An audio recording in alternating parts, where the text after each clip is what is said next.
Ah, I'm here. That's how we're going to start this. Ah, Welcome oh back my to God. Conversations in What Pop Culture. happened?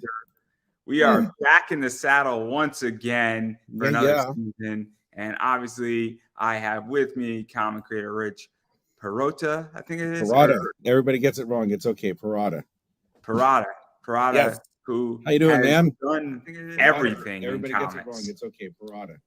Perotta, Oh, I can hear me. who How you doing, has man? done everything in Everybody comics. gets it I don't know wrong. if that's me or if that's you. This is not Oh, good. I can hear me. How you doing, man? I fixed it. We're good. Okay, we're okay? That happens. Echoes happen. It's all right. good. Okay. It's good. a Saturday. I think it's a Saturday at the very least. But It's a Saturday. Yeah, it's still a Saturday here. What time? You're in on the Eastern time zone, correct? yes, I'm in Connecticut Eastern time. But Okay, cool. enough about me. Because this is about you and everything that you've please. done. And don't make it about me. Don't make it about me, because I'll talk about myself the whole time. I'm a complete narcissist. Not that complete, might just be mostly. true. That might be true, but I definitely That might be.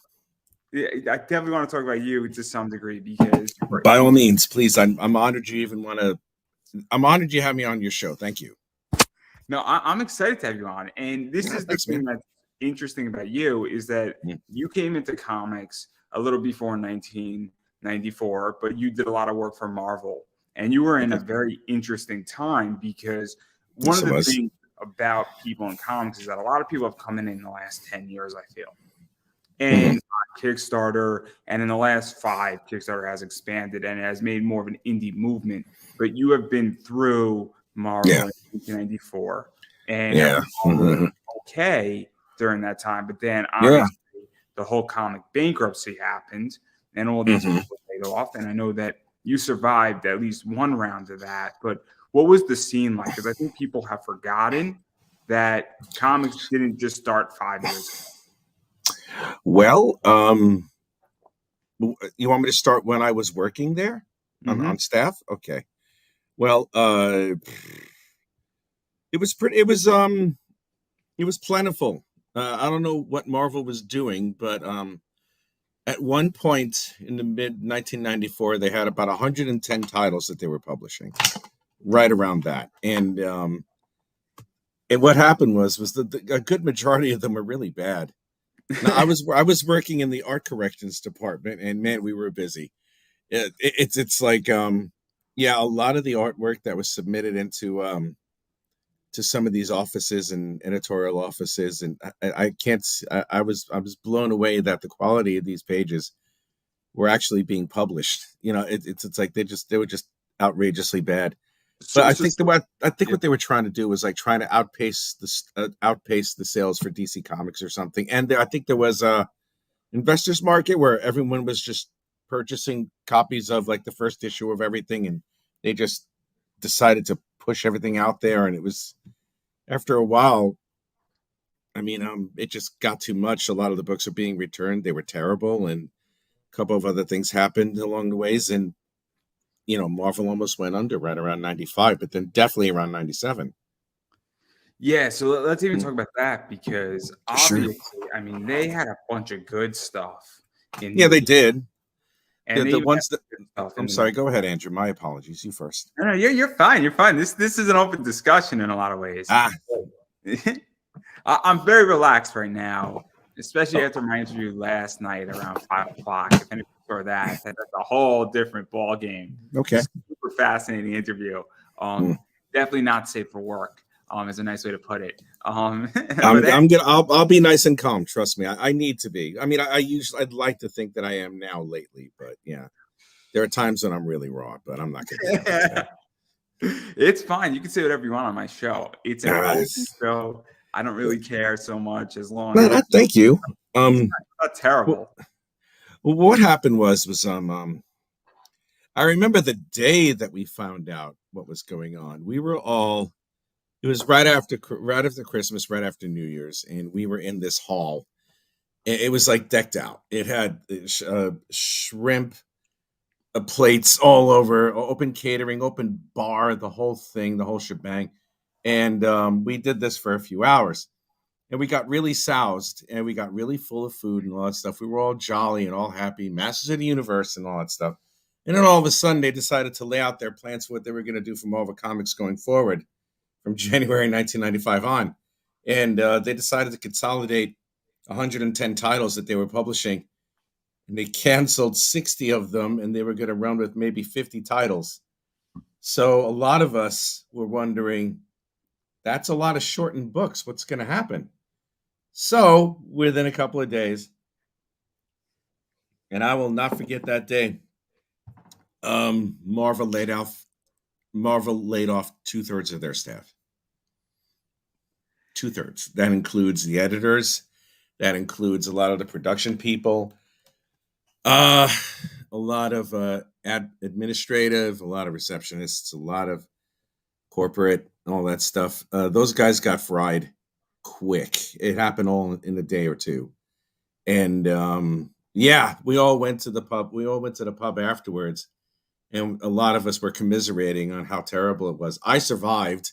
So did a couple of other people that I knew that were there, but it wasn't much. There wasn't much left. And so to even talk about that, because obviously, I mean, that's a big issue that happened. And Marvel was a big company. They were putting out a lot of work, good, bad, indifferent. To even put something out is a big deal to some degree. Mm-hmm. But then now there's two things. A bunch of people are out of work.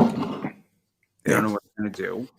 And I don't know if this is a full-time job for a bunch of people or it was. But now there's not really another place you can go if you were laid off. And then on top of that, it's the intellectual property. And it's also, if you survive, it's like, okay, cool. What are we going to be doing next? Because this ship is somewhat sinking to some degree. What was that like? Because there's two things I think that are in play in that circumstance. Well, it was a little bit unnerving for a while. It was a little bit scary, but after about a week or two, I think we all had a better idea of where we were going to go and what we were going to do. And it turns out we just continuously just went on our merry way and just doing the work we were supposed to do, which is a little bit less. Now, the job I had in the art corrections department was a start temporary job. It was for like a year. I was there for about a year and 3 months, and it was a great time. And then shortly after, I got hired as a freelance artist there, and I was on just about every title you could think of for about 10 years. And then, I had fun with that. It was great. So let's talk about that too, because what is that like? Because one of the things is that, and what is it like being a freelance artist for Marvel? Oh, no. I was going to ask a question. Being working for Marvel and working with people, because this was when Marvel was quote unquote good. They had actual people who knew what they were doing and were experts in that area. And not really, but okay. I mean, Marvel today is a disaster. DC today is a disaster. Yeah, it's a little bit up there. Somebody, I can't think of a top Marvel artist or even a good editor, but at Marvel during the 90s, but they were a lot better, I felt. So what was that like? Because obviously you were getting direction, I felt. The editors I worked with were fantastic for the most part. I'm not sure if I could say the names of these said editors, but I can tell you they kept me flowing with work. And they kept me very, very solvent. They kept me very busy for a good 10 years. There were a couple of small dry spells, but not much. And it was great, But what I was doing over there, I felt like I was just, this is enough. I really don't want to do this anymore. And right around that time, I got married for the first time. There's a little bit of personal tidbit information for you. And right around 2004, I stopped working for them. I moved to North Carolina for a bit. And then for about 5 years, I did the whole domestic bliss thing, which I worked and I did all that stuff. It was okay. It was great. It was a learning experience. I moved to an entirely different culture. I moved down to the South. I'm a New York boy. And then about 5 years after that, I decided, I got the itch again. I want to do this again. So I got a gig over at DC Comics for a couple of years. And then that's when it stopped altogether, because I'm like, okay, I worked for the big two. I crossed that precipice. What's next? So I want to break this down before we dive into that. Yeah. Question, but obviously, I mean, you went through a whole Marvel bankruptcy in Chapter 11, and one of the things that's going on right now that's the big deal in comics is Aftershock, and obviously Yeah, Aftershock went bankrupt. I heard about it. I don't know what went through from It's that. not bankrupt, but they're going to be solved. I made a whole video about it last night for like 50 minutes. Can you send me Frankie's the link to that? Can you send me the link to that? I'd love to see it. Yeah. I'll send it to you after. Yeah, Frankie's thank you. Comics is only in debt for $1 million. $1 million, that is not a lot of money to handle. That's not a lot of money. Comparatively, it's not a lot of money. 50 million is a lot of money. That is, yeah. 50 is more than one. But it's wow. Just they went under because of $1 million. Frankie's is in a Chapter 11 right now, so I think Frankie's is going to be fine. I think Aftershock's in a Chapter 11 as well, but I don't think Aftershock's going to be okay. I think Frankie's Comics is going to be fine because $1 million is very serviceable. And this is my area where I love finance. I know a lot about it. $1 million, I can finance Frankie's problem in an hour if I really wanted to. Aftershock is a bigger deal because financing $50 million, even at a 9% interest rate, is $4.5 million just in interest a year. And I don't think that money. Frankie's at a 9% interest rate on a 36-month term is $3,100 a month. So that's not much. $3,100 to solve an issue is nothing. And they can usually raise that money. Frankie's Aftershock is way more than that. So the point is that the reason why I wanted to bring up the Marvel stuff is I'm very curious about your take on Aftershock, because having worked for a company, and obviously Marvel's now doing better, it's a crazy circumstance because I don't even know what that looked like as an employee of Aftershock, what they must be feeling, and even what potentially happened to their IPs. Well, their IPs are intact, I would think. If they're their own IPs that are copyrighted and whatnot, then they're fine. It's not a question of that. I mean, if they decide to have any, I mean, when Marvel almost went under in '97, they sold off most of their properties. They sold off their most popular, IPs. X-Men and Fantastic Four went to Fox. The Hulk went to Universal. Spider-Man went to Sony. I forgot where Daredevil went, but a whole bunch of the other characters, they all went out there because at that time, the X-Men and the Fantastic Four were the most popular comic books at that point. So they had that, and they managed to, I guess they managed to stave off the Chapter 11 as a result of the selling of those characters to those other studios. But I mean, after '95, for Marvel, we wound up being okay, and after '97, we wound up being okay because I think shortly afterwards, or right around that time, Joe Quesada came in, and he brought a great slew of artists to work on the secondary books, like Daredevil, Punisher, like Garth Ennis, Steve Dillon, whoever else was on the Daredevil books at the time. Ghost Rider. I mean, he made sure that those secondary ones were really popping because you already had a great team with X-Men and Fantastic Four. That was great. But if you take, that was a genius move, by the way, by putting popular writers and artists on secondary characters and giving them a little bit more notice and a little bit more attention. That helped. That helped quite a bit, and slowly but surely, Marvel got back to where it was, and then they were bought out by Disney, which, and then Iron Man was the first movie essentially for the MCU, and then it was, lights out after that. But as far as Aftershock is concerned, I can only assume that anybody on staff over at Aftershock probably feels the same way, but it sounds, if it's complete, I don't even know how many titles does Aftershock even publish on a monthly basis. I don't know. What do they have? They can't have that many. They can't have that many. If they have 15, I'd be surprised. Their biggest title is We Live, I think. And that thing ran away with got a lot of popularity. And then it had a bunch of sequels. And I think that's their biggest title as far as known stuff. And then they have a few others that are really good. Yeah, that's not much. You see, that's the whole thing. I mean, they started out with a bang. I mean, because it was presented, as a reasonably large launch. I mean, I knew the editor in chief. I think it was Mike Martz. He was at Marvel and DC about 5 or 6 times back and forth. But I've known Mike Martz for a great length of time. I don't know if he was still the editor in chief there, but this is it's pretty big. It's like it doesn't seem like anybody's doing any. It looks like it won't. No one will be doing anything at Aftershock anymore until whatever it is they're solving, what they have to solve. I mean, as far as any of the members of the staff, yeah, I know how they feel. It sucks because it doesn't look like they're working anymore. And all these books, if they're being canceled, you have all those freelancers who are now trying to look for work again.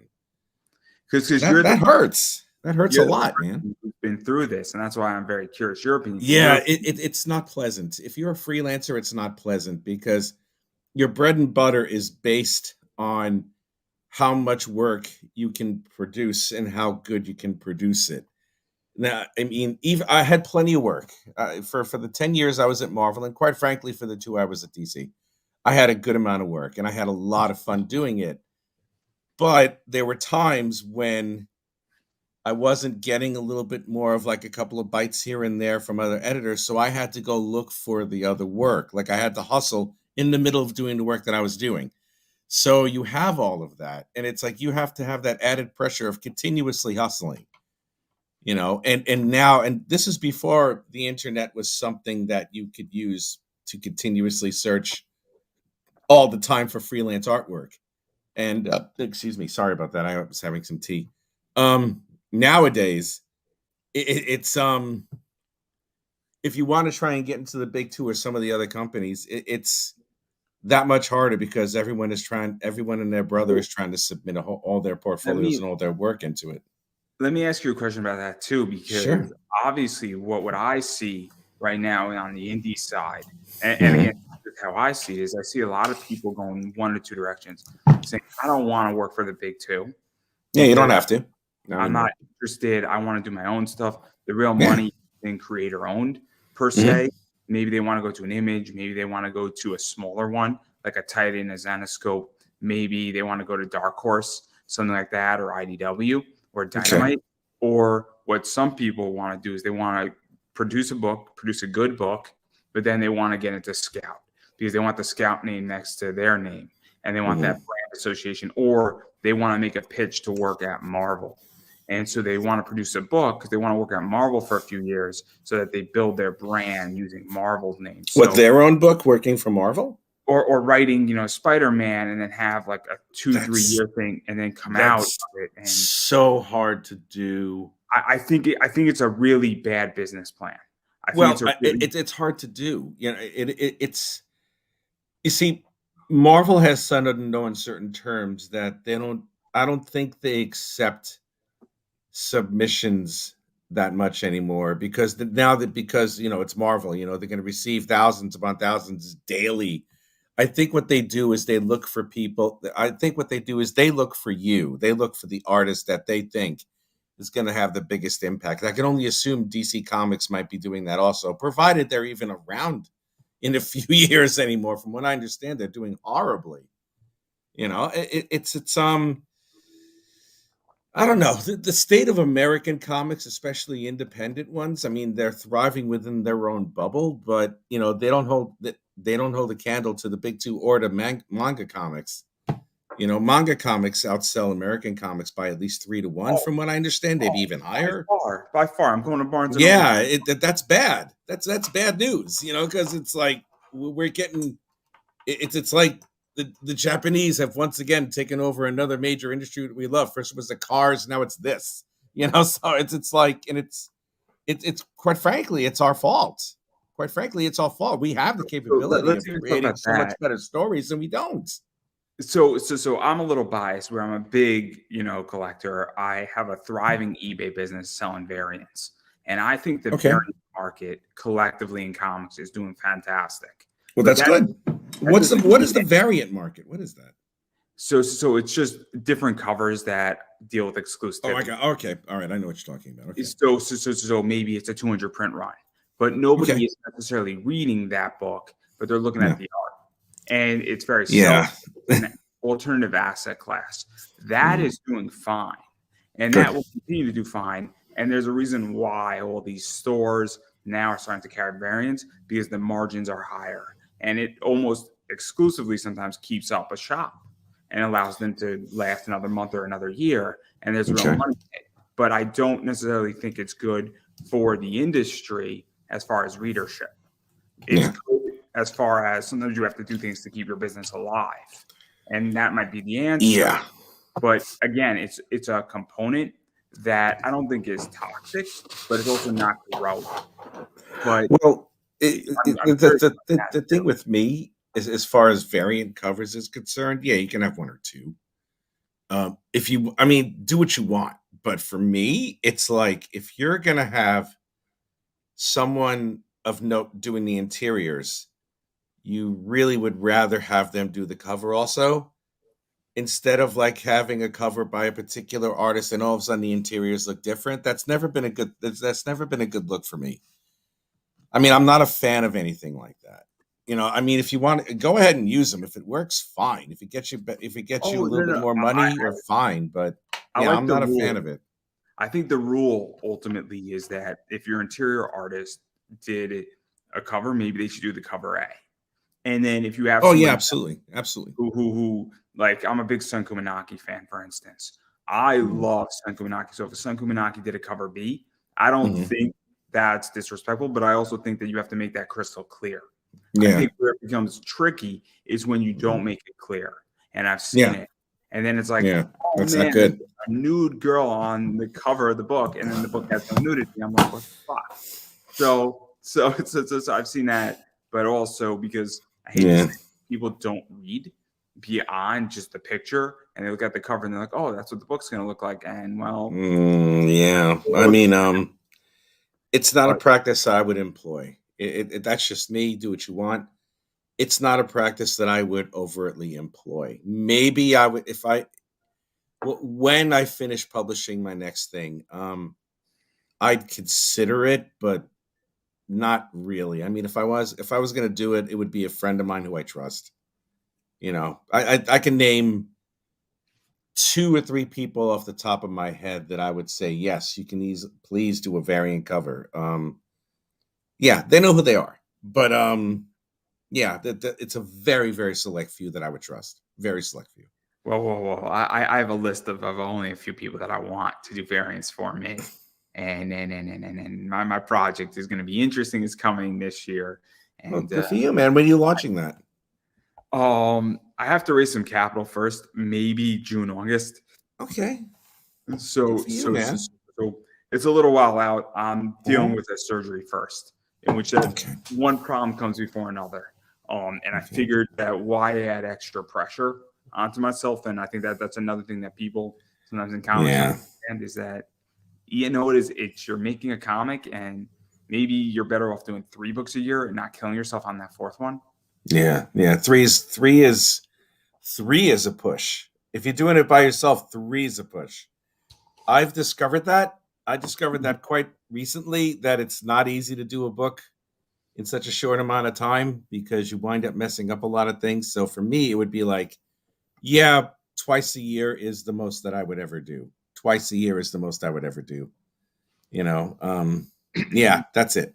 No more. So, getting back though to the manga thing, I Yeah. mean, look, I'm going to Barnes and Noble tomorrow, All right, and excellent. all these kids Mhm. go, and now they're all buying manga, and they all come in, and they're buying 3, 4 books, and then they don't go over to the graphic novel section. Barnes and Noble stopped carrying comics, and I mean, There's a reason why. I mean, a lot of the manga books, first off, they have greater volume of pages. That's one. And if they're more expensive than American comics, they're only slightly more expensive than American comics. Whereas, you have graphic novels that may be 48 pages or maybe 72, maybe if they're lucky. And you have regular 22-page comic books that are still like, I can only imagine if they're 4.95 or 5.95 now per issue. It's just like, that's a lot, and the stories just aren't that great. And the storytelling isn't, from what I understand, it's not really all that compelling. I mean, it's like, what is this, like the fifth time that Marvel has relaunched new universes. I mean, DC does the same thing. They just didn't they just do in Crisis Infinity Crisis, something like that. They redid Crisis of Infinite Earths again. You know, it's Like like new it's like Infinite it's enough. New I mean, 52. how many of these special events do you have in order to do something? I mean, the Yeah. last major good DC event I read was Blackest Night, and I thought Blackest Night was very original. I thought Was that that Green Lantern? it was Green Lantern, Okay, all right. and Okay. it was Jeff Johns spearheading it, and Okay. it was brilliant. It was great, but I haven't read anything since. I mean, I don't care Yeah, about neither anything. do I. I Neither do mean, I. and then I read Fear Itself, which I thought was pretty decent by Marvel, but that was what, Yeah. 2008, I want to say. I mean, that Yeah. was 2008, 2009. I mean, actually, it was probably more like 2010, 2011. But even Yeah. still, like, that's not good. That's 10 years ago. And I just think it's a disaster. When I look at manga, I look at the fact that manga is $10 for 10 chapters, 200 pages. That's quite a bit. That's really good. And then I look at it, it looks nice. Also, manga has all the same size. So I don't know about anybody else, but I have a bookshelf. I put my manga on my bookshelf and it looks nice. Yeah. It's nice and it's all the same size. That's good. And guess what? I don't need to change my shelf sizes anymore. That's right. And it sounds weird and it sounds like a weird position, but it makes it easier. And It's not a weird position at all. It's not weird in the slightest. You're keeping things organized. I mean, it's you're a collector of these books, and it's like you're making sure that if you feel like reminiscing about a book that you read a while ago that gave you an impact, but you put it away, you know where it is. You know, you don't have to go climbing through everything with all different sizes of graphic novels. You don't have to do that anymore. You know, I mean, it's like there's about 1,000 different formats that American comics use, and it's like there's just one for manga, and that's it. You know, it's just that's it. We're good. Yeah, and then every once in a while, like, there's a different format that is used, but usually that's a hardcover. And if yeah, that's yeah, the case, then you suck it up. Or sometimes, every once in a while, I come across a weird manga book that just looks funky. But for the yeah, most part, 99% of manga all looks the same as far as in the things, and so it makes it easier and it looks clean. If you have 3 shelves of manga, it looks clean. If you have 3 shelves of graphic novels, they do not look clean.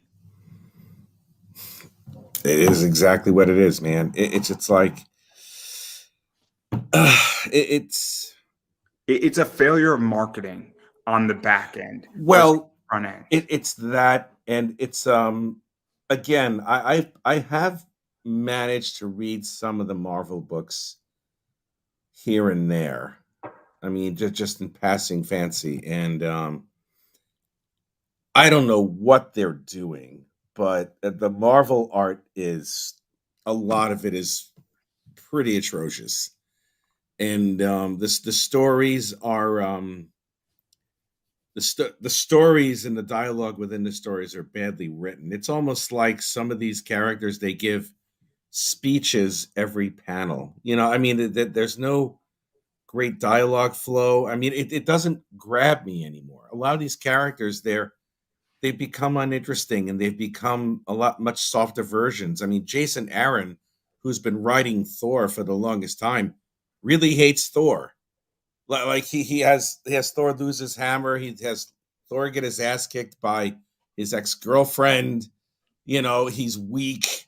He's feckless. You know, it's like, all right, this is a man with the one swing of a hammer can crack open a small planet, and now he's second rate to like that. You know, it's just like I mean the way that a lot of the characters are being treated these days, and it's like it's reflected in the television shows also. You know, it's like Marvel. It's not even so much the whole woke thing. It's just that Marvel is just doing really bad, and what they're doing is they're getting away from who the characters are, and they're homogenizing them in the TV shows, and they're doing it in the same thing with they're doing the same thing with the comics either, as well. You know, I mean, since 2012 that it was introduced, I've never heard of the Chitauri before the first Avengers movie. Now all of a sudden they're a threat, and it's like, okay, who are these guys? And it's just like oops, I mean, you expect it from a movie, but you don't expect it from a comic book right after the first movie begins. It's like, oh, now we're going to change all the continuity of the Marvel comics and it's going to fit the So continuity of the MCU, which is okay, but remember, they haven't had X-Men or Fantastic Four for quite some time, and the last bunch of X-Men movies and the Fan Four Stick movie, they were both terrible. God, ugh, barf. You can't take Dark Phoenix and make it into an hour and a half comedy. You just can't do it. I'm sorry. I thought Days of Future Past was okay. That was the only one that was good of recent time. The Days of Future Past was really good, and they actually, yeah, Apocalypse and Dark Phoenix was dog shit. I'm sorry, it was. Forgive the language, but I know you Days could of say Future that. That's not offensive. Days of Future Past was actually really good because in the original Days of Future Past in the 1980s, 1981, when John Byrne and Chris Claremont were on that team, they had Kitty Pryde go back in time. That's great, but a logical person, especially for how long Wolverine has been alive, it makes a lot of sense Yeah, I thought it was way that better for Wolverine. him going Way back better. 50 years, he was technically in his 20s, biologically in his 20s in 1973. Wolverine has been alive for about close to like 150 years. He has the lifespan of a Vulcan.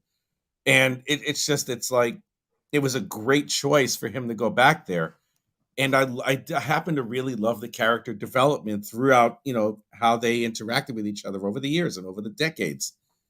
And Charles talking to himself, that validates a lot of people who speak out loud. So it's okay. But that was a very well-rounded movie. But that was the last one of X-Men that they did that was good, except for X-Men First Class and X2. The rest were crap. Terrible. No, I loved Days of Future Past. I thought it was great. I really did. It was And very good. It was a very good movie. It really was. I thought they did a nice way. I thought they really followed the comic pretty damn good with a few It was changes. close enough. It was close. And then I didn't feel like they went over and stepped over the line. And I loved it. And I thought it was brilliant. And I even thought like the graphics were great. And I thought the comedy was spot on with it. I like the Sentinels. Those Sentinels were nasty. They were nasty as Sentinels. Jesus Christ. They wiped out the X-Men in every single scenario. That was just insane. Oh, God. Woof. Man, that was the Empire Strikes Back of the X-Men. Until Very the end much. when they actually won. So that was pretty damn good. It was pretty damn good. And then I liked how it linked back into X-Men 1 too. I thought that was great. I thought that was a nice little tribute at the end. I thought that was just It brilliant. was. And then It I loved was. the end where Charles was like, "Let me tell you what happened." And I thought that was just brilliant to the Yeah. end.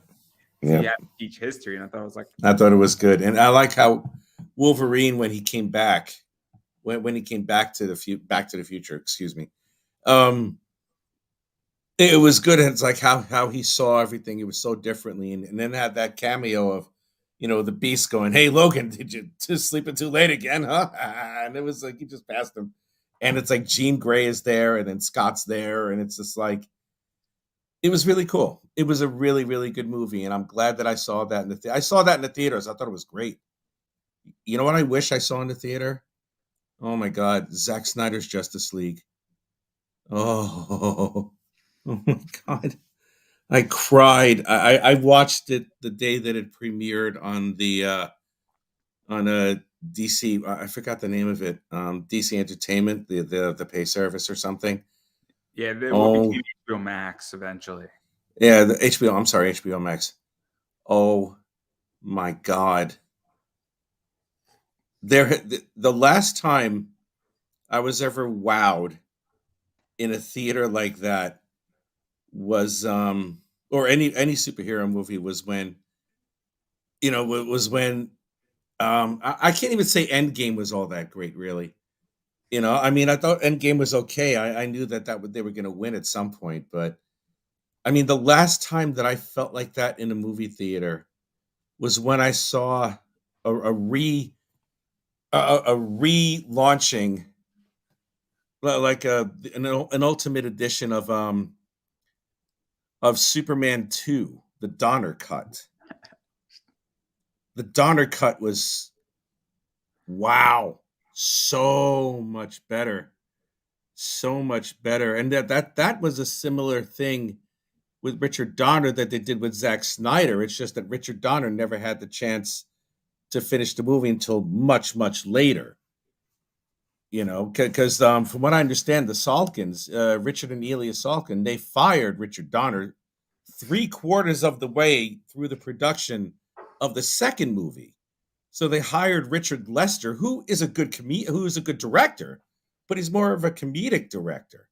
So he had to throw in a whole bunch of like silly and happy and funny elements, instead of some of the scenes that were there to finish it up. But man, it's like, and the same thing happened with Zack Snyder, where it's like, oh, you have to go because this isn't what we understand. And then they got the director for the Avengers, and it became the Justice Avengers. It was like the Justice League, and it's just oh God, I saw that, I cringed. I love Zack Snyder. I'm a big fan of Sucker Punch. So am I. I'm a big fan of everything he does. He's so good when it comes to the theatrics. He is perfect timing when it comes to his storytelling. He's out of his mind. He's out of his mind. He's so damn good. He has captured something that is comic book shooting, and the way I describe that is the only other thing that I've seen that has done that is Happy on Sci-Fi, where Happy I saw what I wanted to see that. I saw one episode, and it looks really strange. I love it. I mean, what's his name? Christopher Maloney's always a win. He's always a win. You put him in. You could put him in anything. He's like, that's it. He's doing a great job in organized crime right now. He is. I figured he would be. He's great. He's great. He's awesome. He's always awesome. He's the right type of dick, but he's a yes, absolutely. But he's like a very nice guy. He was great in Oz. He was great in all this stuff, and like he was great in Oz. He was in Man of Steel. He was in the first Man of Steel movie, right? He was the Colonel. You froze, man. Oh, there you are. Okay. I'm still here. Okay, good. Yeah, he was in Man of Steel, and he was the one who was like going to the chick. He's like, "Hey, a good death is its own reward." And he flies the plane into the quantum singularity, and he saves the Earth pretty much. And it's like, yeah, I expect him to do that because he's a man. He's that type of person that would do it, And it's just like, it was awesome. That whole thing was just crazy, it's like I love him in Wet Hot American Summer too. I have never seen that. I haven't seen that one. Oh, you gotta go watch it. It's so good. It's so good. Wet Hot American Summer. Was Janine Garofalo in that? I think so. Everybody's in that. I'll watch it despite Bradley her being Cooper's in there. All these top people are in this. It's oh like my God. When they were nobody. It's like Dazed and Confused, where all these top people were in Dazed and Confused, and it was their first. Really? Matthew McConaughey's first movie was Dazed and Confused, and how he got it is that he just took off his shirt and he was walking around set. Okay. Jesus Christ. man, I will never forget, never in my life, the scene. I never understood why Warner Brothers executives thought the Flash pushing a Russian family in a car was going to be that much better than the Flash literally going back in time after the Justice League lost and saving the planet by going faster than the speed of light. And that was the most incredibly epic scene I've ever seen in a comic book movie. I was like, you know what? That's it. We're good. I'm not going to see anything like that again for 50 years. It's not going to happen. Oh, it was so damn good. I hope it's re-released at some point. I hate what they did. They got rid of the entire whole Snyderverse thing. They got rid of it all. I'm like, why? I don't understand DC. I don't understand them either. They're idiots. I'm a stockholder, so I was very fortunate enough where I bought a lot of AT&T, and I bought it on the way up and on the way down, and I got that stock spinoff. So I have Warner Brothers Discovery as a stock. Now, great. I don't have them as a stock for DC. I understand that they own a lot of other things, HBO Max, Game of Thrones. Yeah, of course. So all of a sudden, what really matters to me is DC is a very small part of HBO in reality. And I love, but I don't know why they're doing what they're doing to DC. I don't get it. I don't understand, because you have winners and you have losers in that company. I think Titans was brilliant, and I thoroughly enjoyed Titans. I enjoyed Stargirl too. And I don't really know why you got rid of the Snyderverse. Why don't you just create DC Black, put it on HBO Max, and have a good time? And then you get the Joker in there, and now you solved a bunch of problems. They should have just, if be. it was me, I would have let Zack Snyder finish Justice League 2 and 3 concurrently, so then he can release them a year after each other. Because at the end of the first Zack Snyder's Justice League movie, when Darkseid was, when he goes to Desaad and he goes, "Anti-life is here, is on Earth, and we will stop at nothing to possess it." And then Desaad's like, "Oh wait, what?" And he goes, "Ready the Armada. We're going to use the old ways." And I'm like, holy crap! What the fuck are the old ways? It's like, what the hell is that going to be? And it's the only thing that I can think of is like 1,000 boom tubes all over the planet.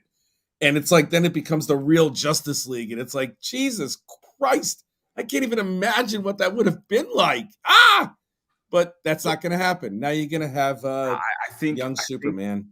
I think that they messed up. And they did. This is what I think DC should do, right? I think they should do exactly what Marvel didn't do.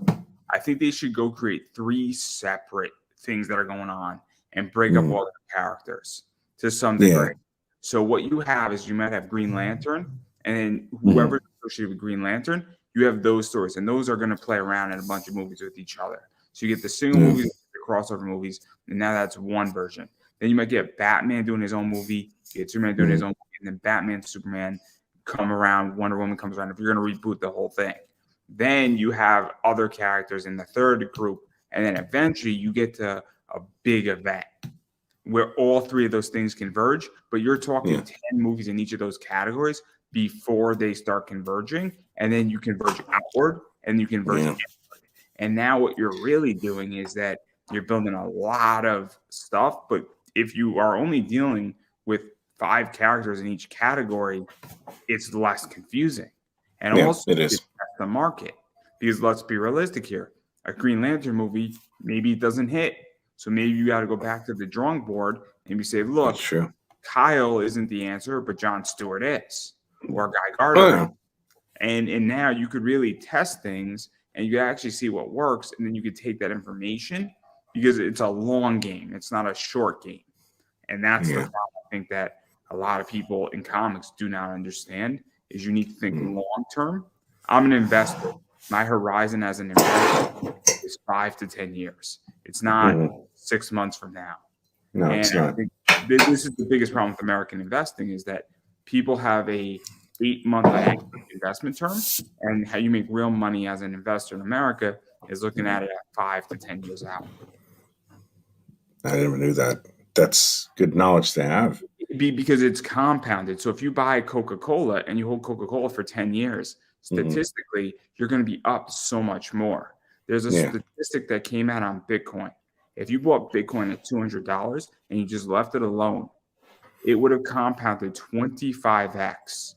If you bought Bitcoin, sold it when it hit 69,000, and then you came back down, your compound rate, you would have made a lot of money, would be 10x. Even at 17,000, I mean, it's at 20,000 today. Even at 20,000, your compound rate is 25x plus. That's your crazy. Compound rate beats out even at a $40,000 loss, which is ludicrous. Because if you just held it and you held on to it for 4 years, it's done better than if you were playing and trading. It's a real problem, and I think this is the biggest problem. But I could talk about DC Comics. I mean, I own a piece of them, and I got all those shares for free, so I'm not complaining. Good for you! Wow, you got DC Comics shares for free. That's pretty damn good. Wow, man, I'm impressed. That is really awesome. I wish I would. All I want to do is I want to give my knowledge away for free. Nobody wants it. It's so upsetting to me. It's so upsetting. I want people to win with money. I love talking money, and I want people to be financially free. And it drives me mad when I'm like, yeah, well, I'll talk to anybody for an hour afterwards, giving stock advice, telling them what to do, how to make money, and like. Can I? I'll hit you up on that, but can it be at another time, because it's like Yeah, anytime. it's coming up on an hour, and I'm a little bit under the weather. Where I am right now, there's a bunch of cats, and I'm not allergic to them, but I'm reacting to them. So I do want to get out of this, and I want to talk about a few of my favorite people. Obviously, I just want to say hi. No, that's fine. I just want to say hi to Pops. Yeah, hi Pops, and there's a couple of people that I'm not going to bother mentioning or anything, because that we're not going to talk about them. We're not going to talk. We can talk about Chris. We can talk about Chris Brown. You told me. Oh, that okay, all right, okay. No, that was a joke. The reason why is Chris is on my show all the time. He's all the time on my show, and I'm super stoked. He was just on my show like last week. We were talking about gone hunting, and I know you have a book. I think the cover for him coming out, right? Yeah, I have to finish inking it. Yeah, I have to finish inking it. I'm going to finish it this week, and I'll unveil it on the next podcast that I am with him. And yeah, I have the art with me. I just don't know where it is. I might want to be actually, on that one. You know what? Let me take a look. Let me see if I can. Let me see. And then obviously, I mean, I know you've done stuff for Demon Bitch. I did one thing for Demon Bitch. I did one little thing for her, and it was just that was it. Give me a second. I think I have it. Let me see if I can. Let me see if I have the. Yeah. Here, I'm sending it to you on Facebook. Do you want to? Do you want to? Yeah. You should have it in your Facebook chat if you want. Click it and post it up here, and you can show everybody. You can show your audience what I did for Mr. Chris Brown, if you'd like. That would be nice. I'll pull it up right now. That's what I was working on. That's what I'm working on now. Pull it up right now for everybody. Just give me one cool. second. While I just get it for everybody. It's going to take wow. Yeah, and then you've done work for Lori. I did. Oh, I'll give you that one too. I think I have that one as well. That's right. I did. Let's see if I could find it somewhere here. I think it is.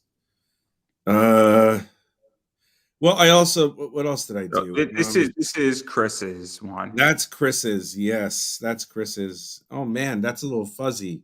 Ah, damn. You know what it is? It's probably because. Yeah, let me see. I also might have taken it. I could actually pull up a better one. I could just share the screen for those. All right, cool. Thank you. I have to make sure I share the right screen because that's okay. yeah. Hopefully everybody can see that. All right. And I just sent you another one.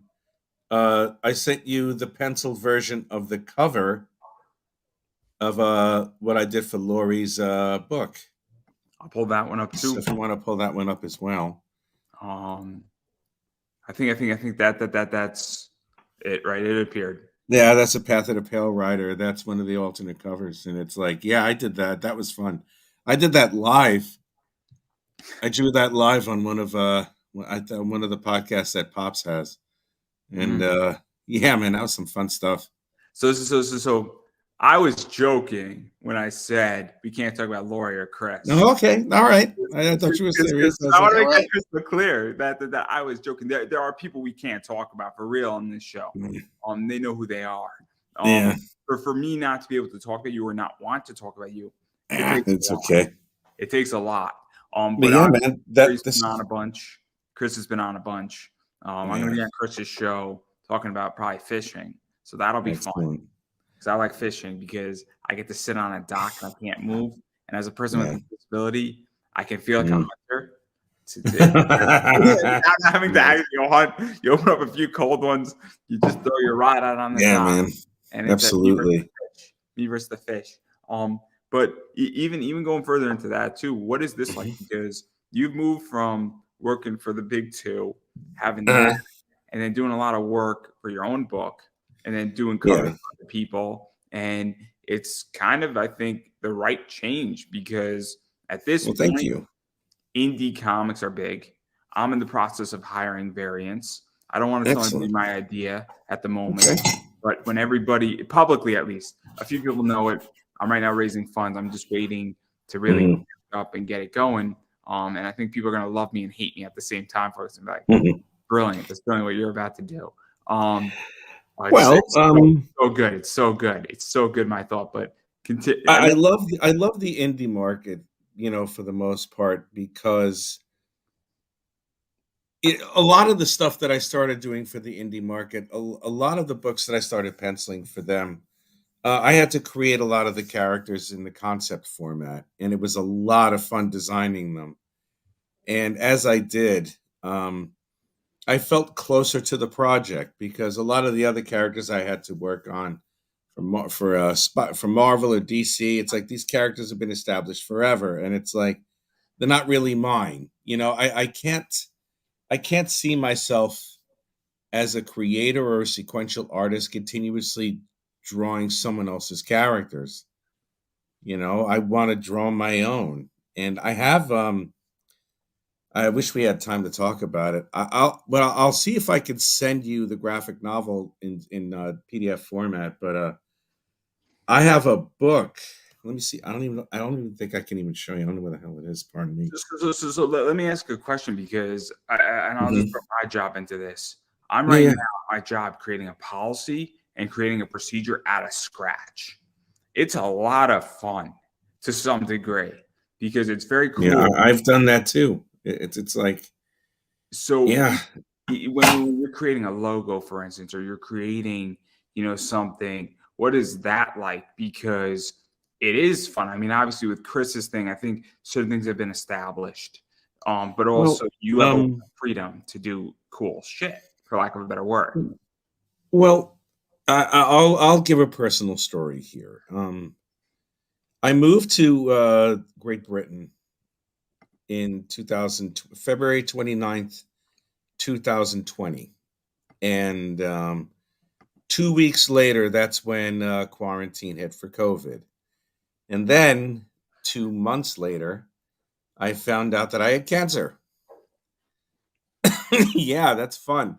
Yeah, And yeah, yeah, yeah. Life basically said "fuck you," and they did this to you, well, it right? did a little bit, a little bit. Like, I don't know if you can see it, but there's a scar down here. Like there's a surgery scar here. They I don't opened think up we my can see neck. it. It's hard to see it, but No, I'm sorry.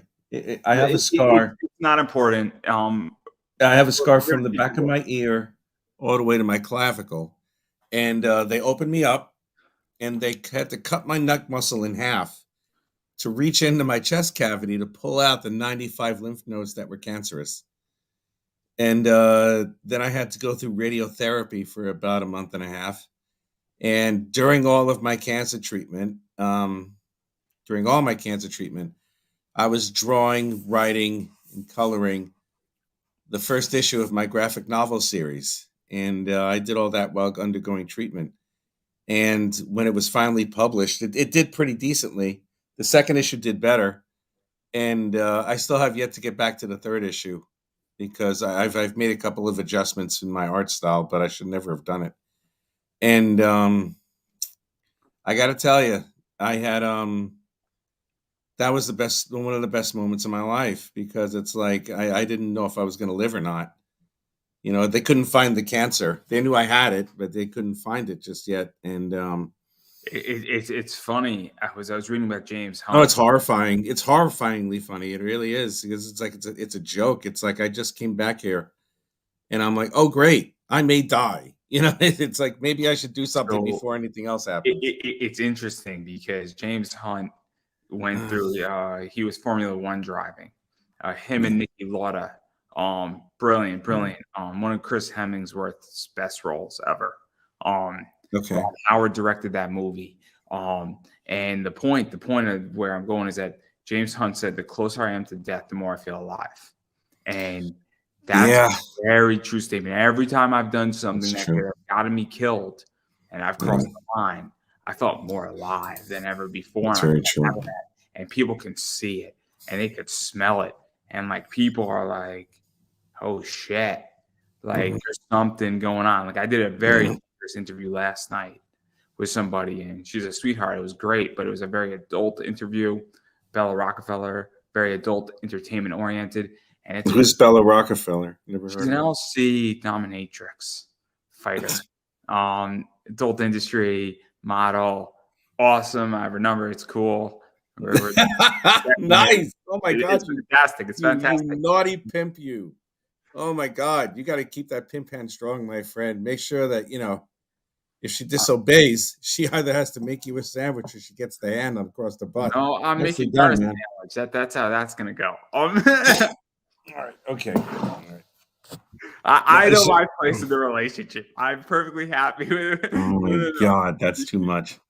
I don't know, man. For me, I'm not that anybody else is different, but I'm like, yeah, that would be a different story with me, But that's just me, But that's cool, man.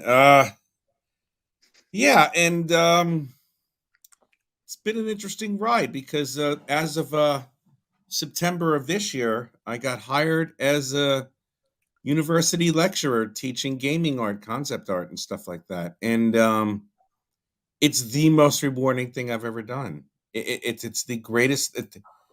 It's the greatest thing I've ever done in my entire life. Someone taught me how to do what I needed to do, and now I get a chance to pay it forward. And I must be doing something right. The students love me, and I love them. So it's kind of like a destiny fulfilled type of thing. It's interesting, right, about teaching as well. And I think we spoke about this before on a Cromcom, but I'm in the process where obviously I work in education and I work in accessibility. So I'm making sure that the product is accessible. It's very rewarding to know that a blind or a deaf student is going to get maybe 80% of what the sighted student is going to be seeing when it's 0 right now. That's a huge gain.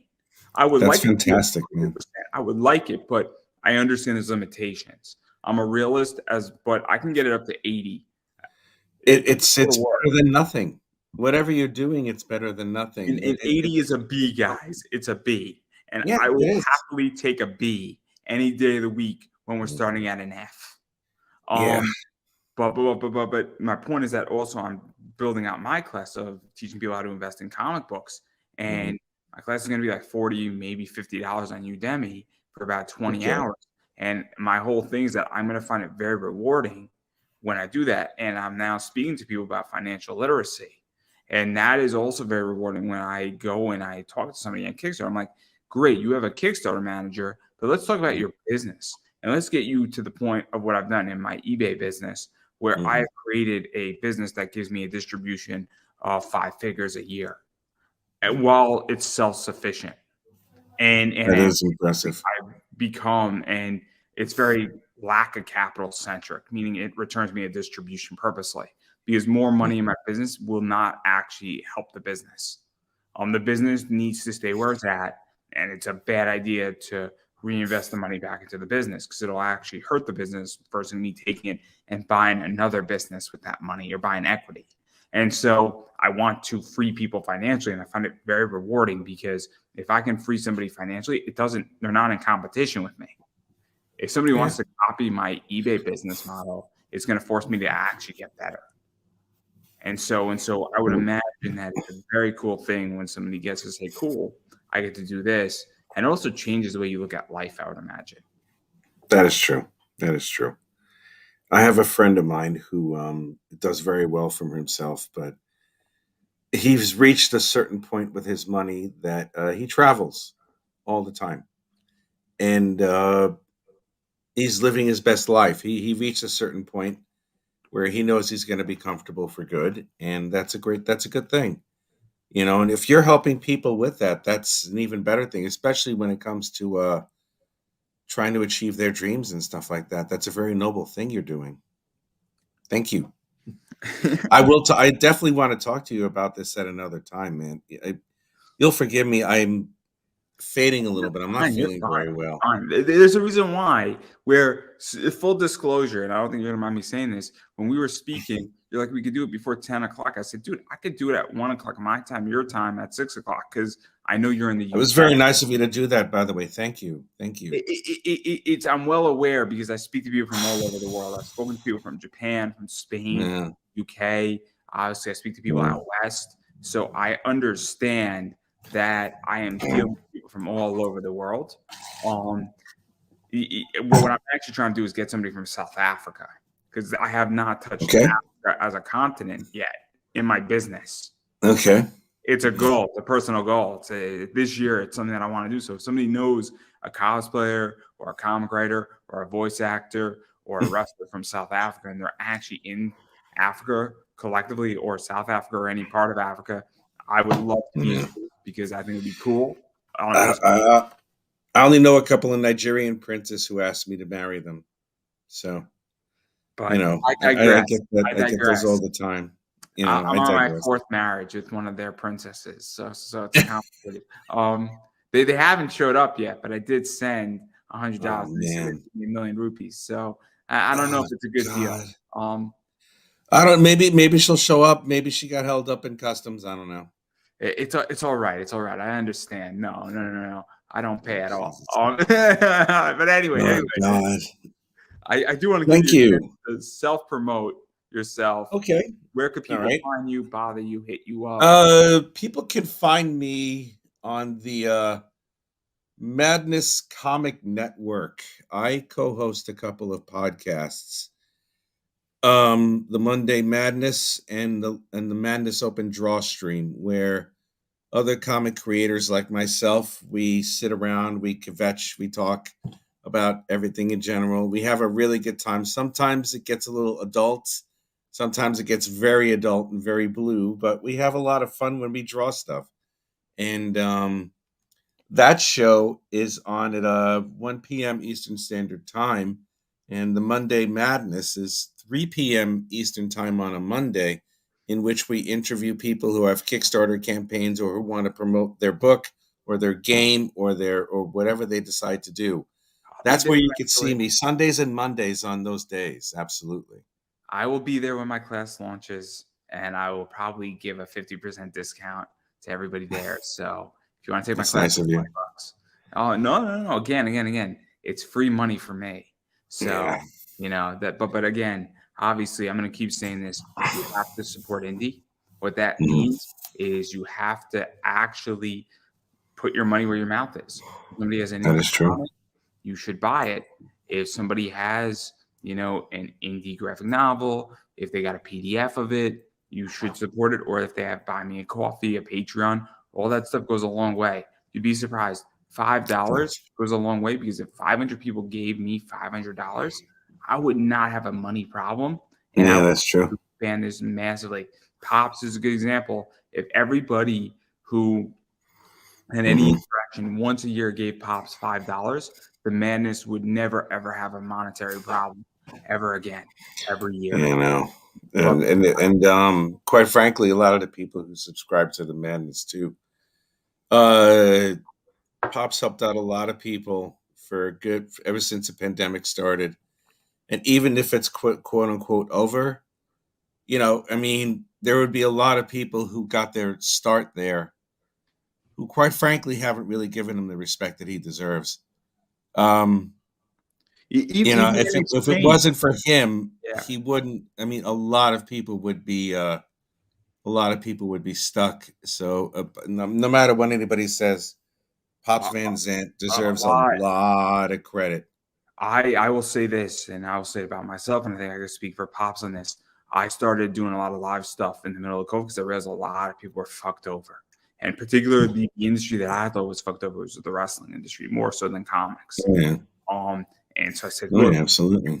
These people are getting fucked over. Maybe I could help them out. Maybe I could get them some media. And then it just expanded on me. I didn't think anything of it. I thought it was going to be 4 months and I was going to be done and happy and moving on. Obviously, even in exchange, because there's a lot of people who have shows and people don't offer interview exchanges with me. And I'm like, what the fuck? And so I am at the stage now that I'm calling it out. And if that guy, if I've helped you out, if Pop has helped you out, realize that money goes a long way. And buying somebody a coffee for $5 or even giving them, hey, what's your PayPal, what's your Cash App, goes a long way. Or if you have a show, interview somebody. I've interviewed Pops. It's a good interview. We had a good time. And that's my point, is that that's something that I think is very important. And I can't say enough about it. And even going further, following people on social media. you'd be surprised. I appreciate Twitter follows.